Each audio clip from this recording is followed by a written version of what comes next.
Hello everybody.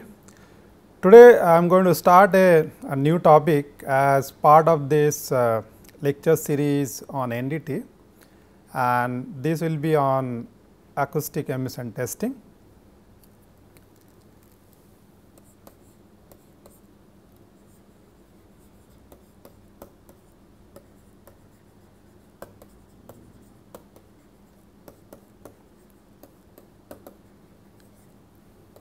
Which is also known as A testing in short. Okay.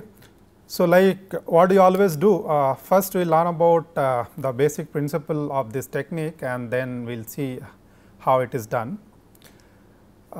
In the last topic, if you remember, it was on ultrasonic testing, and what we saw in that case is that you have a piezoelectric ultrasonic transducer through which you are sending ultrasonic waves into a sample, and whenever these sound waves reflect back from a surface or from discontinuities, we collect this echo and then we display them. Okay.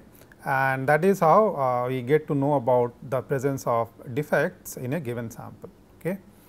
So, utilizing sound waves and their reflection, we do the NDT in that case. In this particular technique also, acoustic emission testing, as the name suggests, particularly the term acoustic, it also indicates that it has to do something with sound waves. Okay. But in this case, it is bit different from what we do in ultrasonic testing, in the sense in ultrasonic testing you have a two-way traffic. You first send the sound waves into the sample and then you collect the echoes back. Okay. So, when you send sound waves inside the sample, as we would have discussed, the sound waves propagate by creating oscillatory movement in the atoms or in the molecules. Okay. So, it propagates by some kind of elastic waves through the sample. Okay. Now, for any reason, if you have this kind of waves generated inside the sample itself, okay, then when they come out from the part, and if you could receive them by a sensor, then also that could be used to do non-destructive testing. Okay. But in order to create these elastic waves inside the sample without exciting it, there has to be some movement which can provide this oscillatory movement to the atoms. Okay. And for that to happen, the sample has to be loaded, then only you could have some dynamic events inside the sample, which will in turn create some kind of elastic stress waves, which will propagate through the sample and come out. Okay. So, if you have a dynamic or moving defect when the sample is loaded, then in this case also some kind of sound wave or some elastic wave can be generated inside the sample and they will come out of the sample. Okay. So, if you have a sensor, you could receive this elastic waves, which are known as acoustic emission waves. Okay.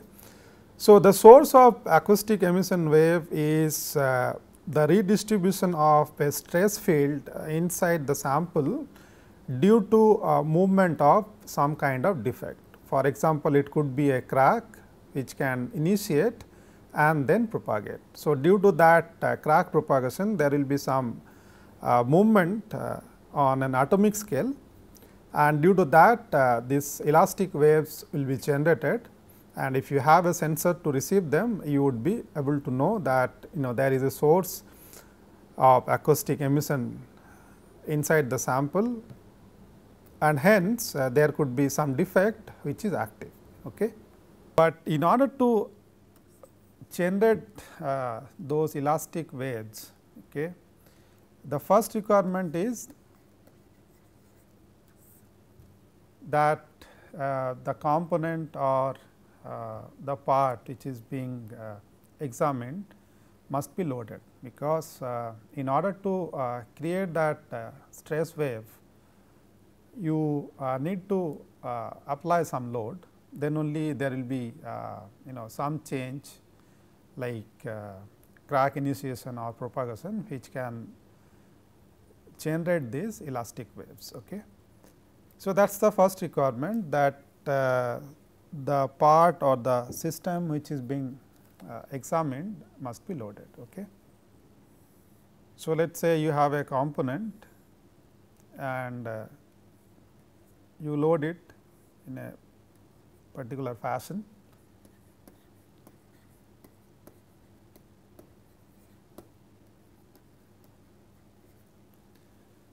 Then in some part of the sample, this stress waves will be generated. So, that will be the source of the emissions, and then these waves will propagate from this source.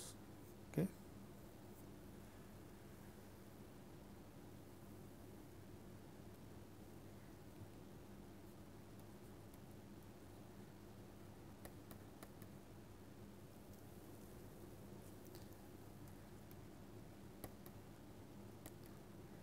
So, this is a source of acoustic emission or stress waves generated due to this applied load for whatever reasons, which we are going to talk about little later. Now, if you have sensor over here which can sense these waves coming out from the sample, then you would be able to collect them. So, first thing that you need to do in order to collect and then utilize them is to amplify them, because generally the intensity of this kind of emission will be very low. So, you use a pre-amplifier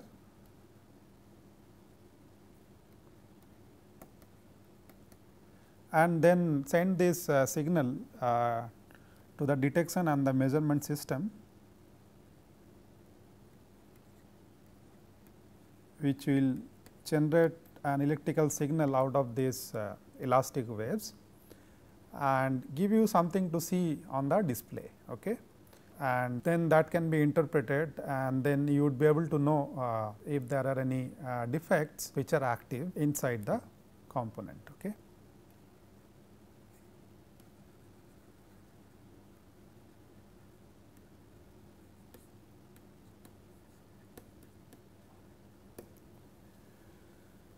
Right. So, this is how this technique works. So, the first requirement is that it has to be loaded. If there is no load,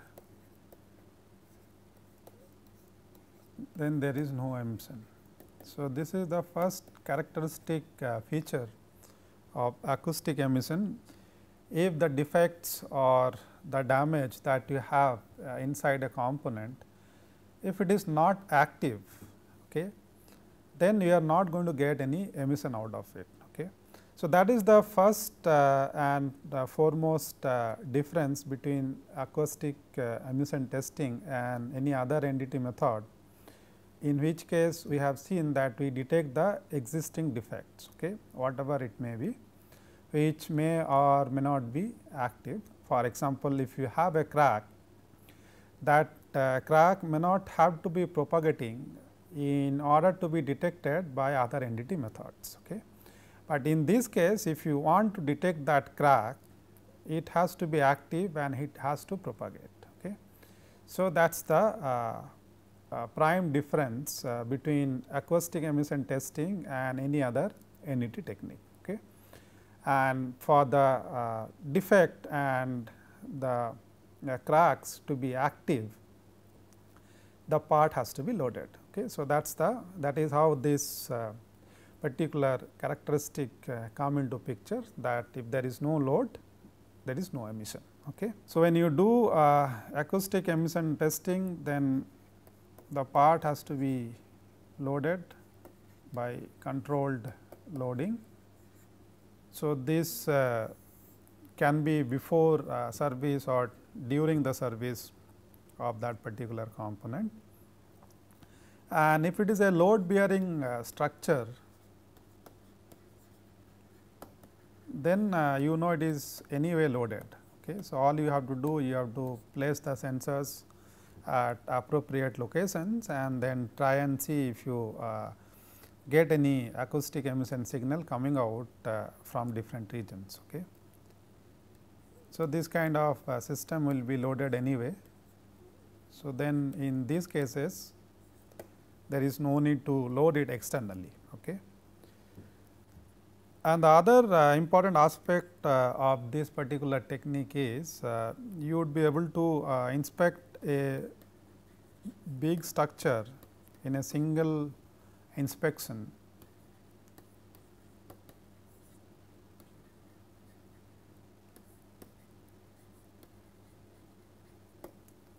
So, you do not really have to do local examinations in this case like you do for many other NDT techniques.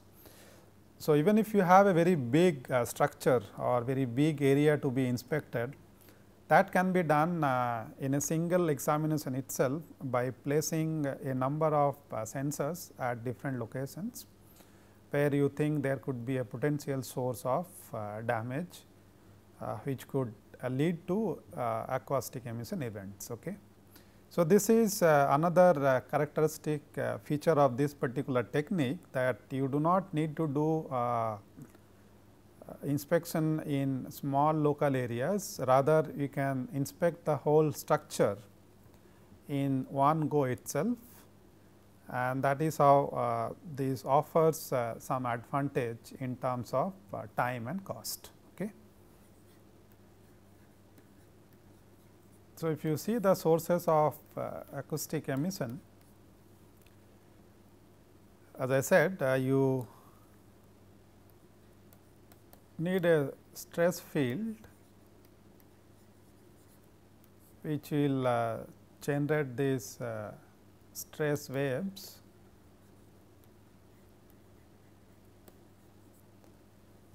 which will propagate through the sample and will be received by the sensor. Okay. So, when you load a material or a system,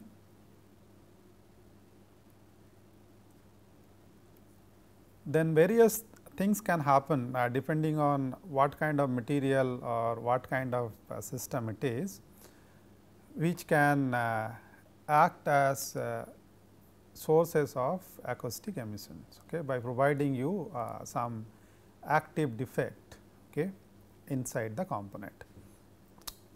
For example, if you have a metal, so in metallic systems when it is loaded, different phenomena can take place. For example, you could have micro and macro cracks initiating and propagating.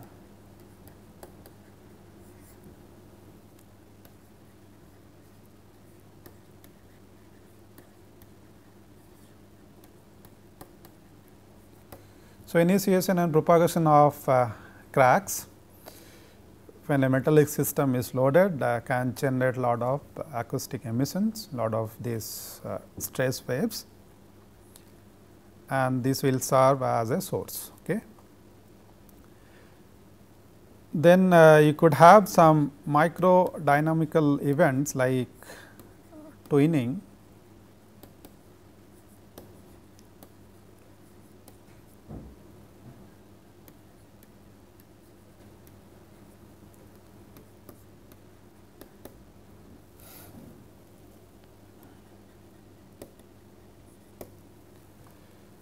when you talk about metals, metals deform mainly by two mechanisms. One is known as slip and the other one is known as twinning. Okay.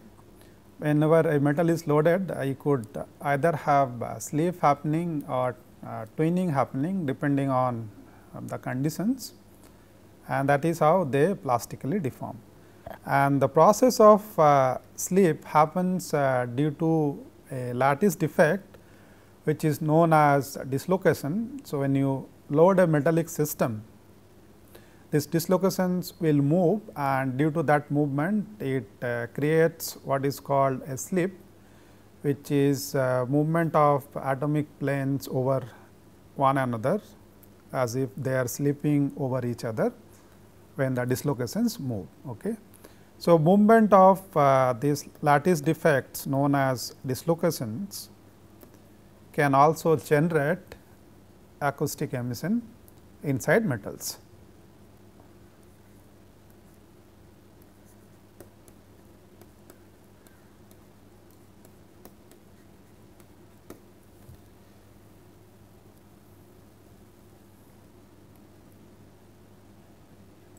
Then if there are brittle inclusions or some kind of impurity which is leading to formation of this kind of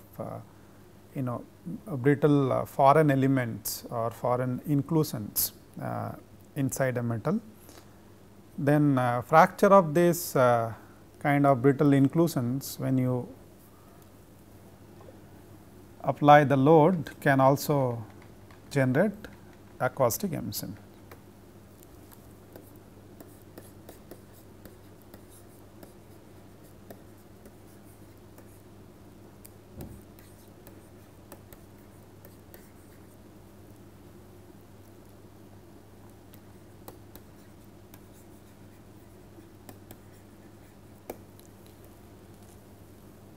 Then other events like a chemical action such as corrosion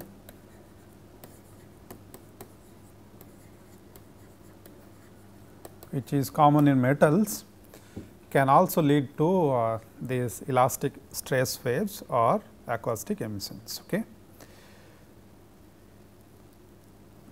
Then many of the metallic system goes through what is known as phase transformation, wherein it changes from one phase to another phase at a particular temperature for a given system. Okay. So, the parent phase and the phase which is forming they are different and their volume also could be different. So, due to this change in the volume, it can lead to stresses inside the material, and due to that stress again this kind of acoustic emission can be generated. Okay. So, phase transformation can also be a source of acoustic emissions in metals.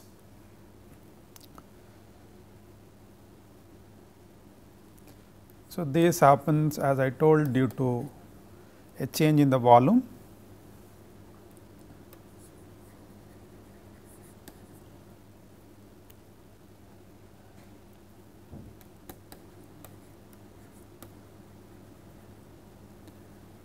Which leads to small strain effects. Okay. And then this in turn will generate the elastic waves or the acoustic emissions. Then if you take a material like a composite,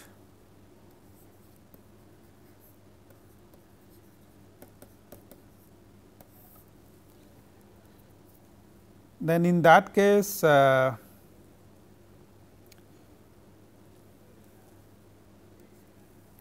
acoustic emissions can generate due to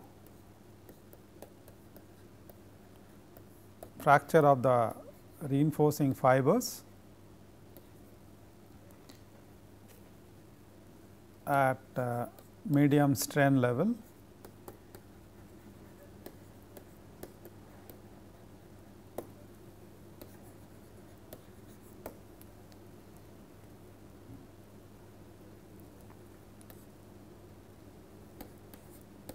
delamination, this is again a type of damage in composite materials which can happen at high strain levels.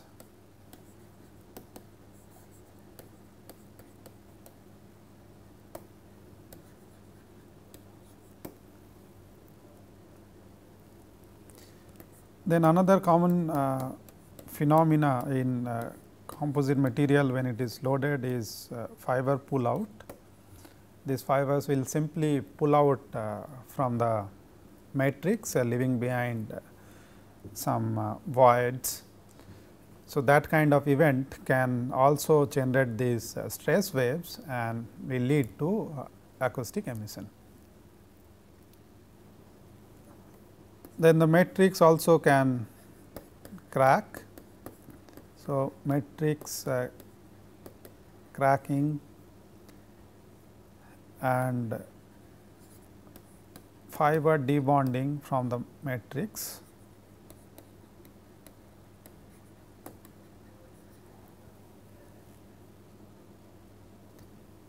This can happen at low strain level.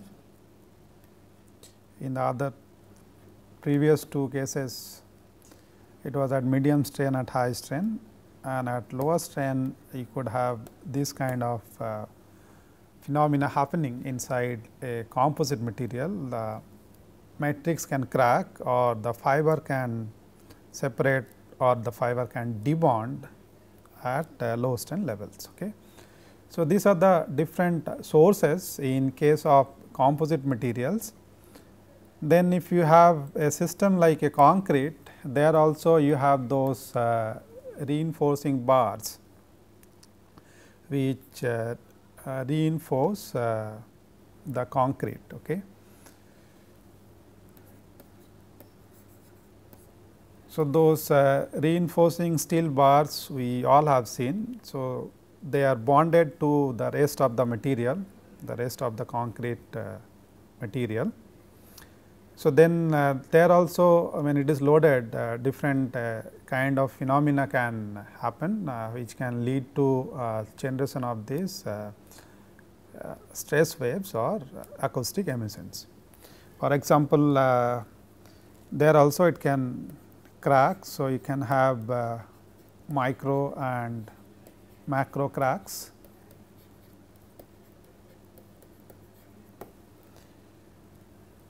Then the reinforcing bars can separate.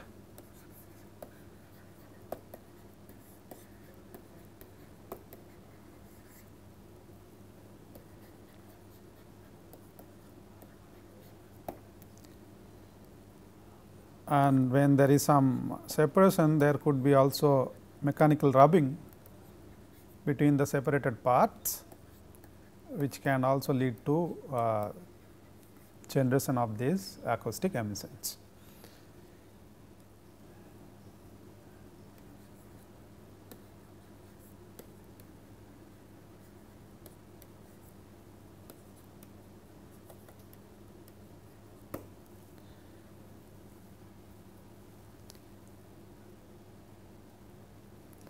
Then in a component like a tanker which carries a huge volume of liquid or gas, okay, there could be some fluid leakage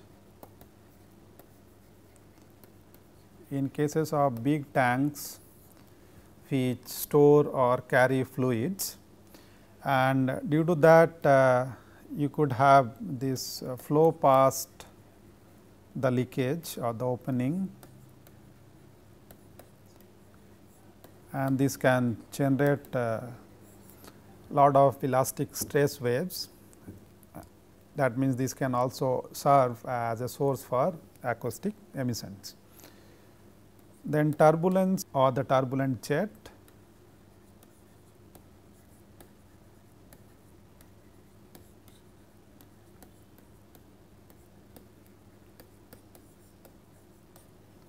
Due to the presence of a liquid head or some fluid pressure.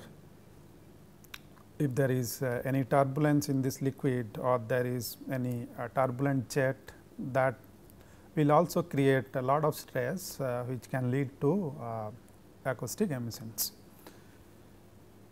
And in this kind of component, material erosion is a common phenomena. So, there again it will generate lot of stress leading to emissions. Okay. So, these are different kind of sources depending on what kind of component or what kind of system you have. Okay. So, we have understood something about these acoustic emissions now, what their sources are, how they generate inside a component. Okay. And what is the difference between this acoustic emission testing and any other NDT technique, that also we have understood. Okay. So, now before we conclude today, let us see the typical features of this kind of waves. I have talked about a bit in the beginning, but let us list them down. So, this is what we have learned so far. Sources of acoustic emission is the elastic stress field or the elastic stress waves, which happens when the component is loaded. So, let me reiterate this again: no load, no emission. This is the typical characteristic of acoustic emission.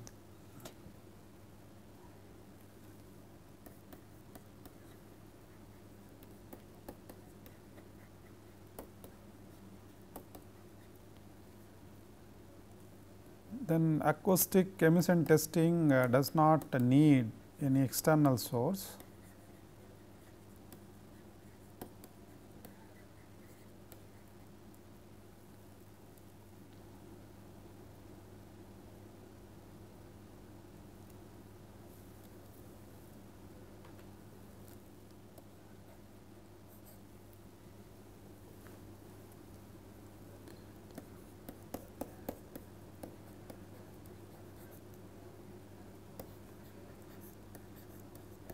It does not need any external supply of energy.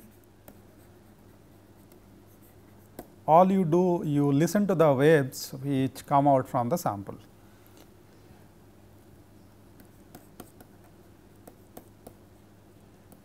So, instead it listens to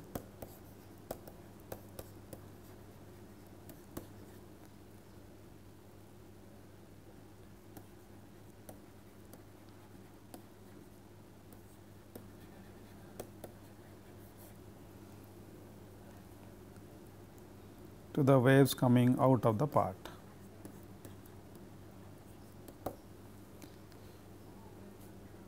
And this also we have talked about, only active features are highlighted,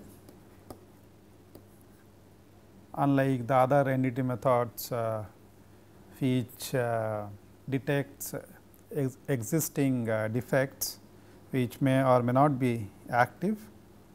So, in this case this acoustic emission testing, it detects the movement of defects. Okay. So, that is why only active defects are highlighted in this case.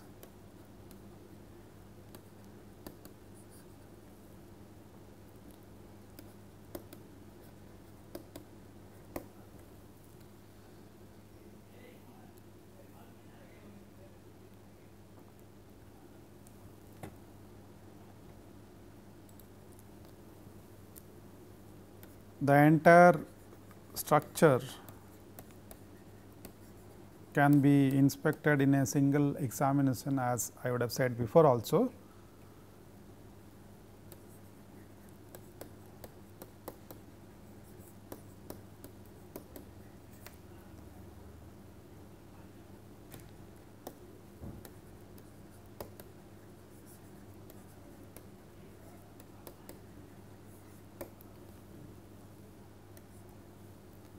and that is how this can save time and cost. And this is primarily qualitative. This does not really provide you any idea about the size of the defect or the location as such. So, this is primarily a qualitative method. Okay. So, these are the typical characteristics of acoustic emission. So, in this class today we have learned about the basic principle of this particular technique, and we also saw the sources of acoustic emission. In the next class we are going to continue on this, and then we will see how the test is done, what are the test parameters and the other aspects. Okay. So, for today I will stop here. I will see you next time. Thank you.